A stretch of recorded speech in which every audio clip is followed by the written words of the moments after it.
ৰাতি ষ্টাৰ্ট কৰিব বিচাৰিছোঁ গাড়ীখন।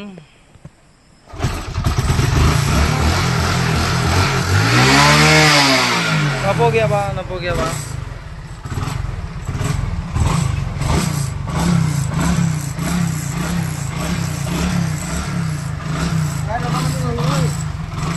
ইয়াত অফ আগতে প্ৰথম গাড়ীখন তোমাৰ আছিল মানে ইয়াত লাইটিং চিষ্টেম নাই, ইফালে লাইটিং চিষ্টেম চুইচ নাই, মানে BS4 গাড়ী আৰু গাড়ীখন মানে এনেকুৱা ডিটেক্টত বনাইছিল আপোনাৰ গাড়ীখন হেডলাইট নিদিলেও অট'মেটিক গাড়ীখন যেতিয়া ষ্টাৰ্ট হ'ব তেতিয়াই জ্বলিব হেডলাইট, আৰু ছিংগল পইণ্ট দিছে এইটো আপাৰ আৰু ডিপাৰ। কিন্তু গাড়ীখন কি হৈছিল যেতিয়া কইল বৰ্ডৰ প্ৰব্লেম হৈছিল, কইল বৰ্ডৰ প্ৰব্লেম হোৱাৰ কাৰণে মানে গাড়ীখনৰ হেডলাইটটো অট'মেটিক নিজে কেতিয়াও নজ্বলে, তো আপোনাৰ বেটেৰীৰ পৰা সহায় লৈ পেলাইহে হেডলাইটটো জ্বলে।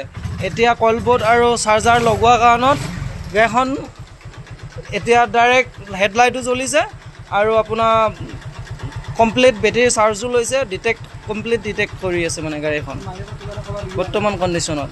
এতিয়া গাড়ী মালিক কেনেকুৱা হৈছিল দাদা প্ৰব্লেমটো?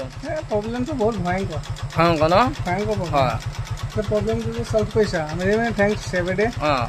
এতিয়া টাইমো হ'ল 9টা বাজি গ'ল, আজি দুদিনেই হ'ল গাড়ীখন দি থৈছা। এতিয়া আজি দিনৰ 9টা বজাত মানে ৰাতি 9টা বজাত মই কামটো কমপ্লিট কৰি উলিয়াইছোঁ। ধুনীয়া একে মেইন অনাৰজন হ'ল এইজন। নমস্কাৰ বন্ধুসকল, ভাল লাগিল।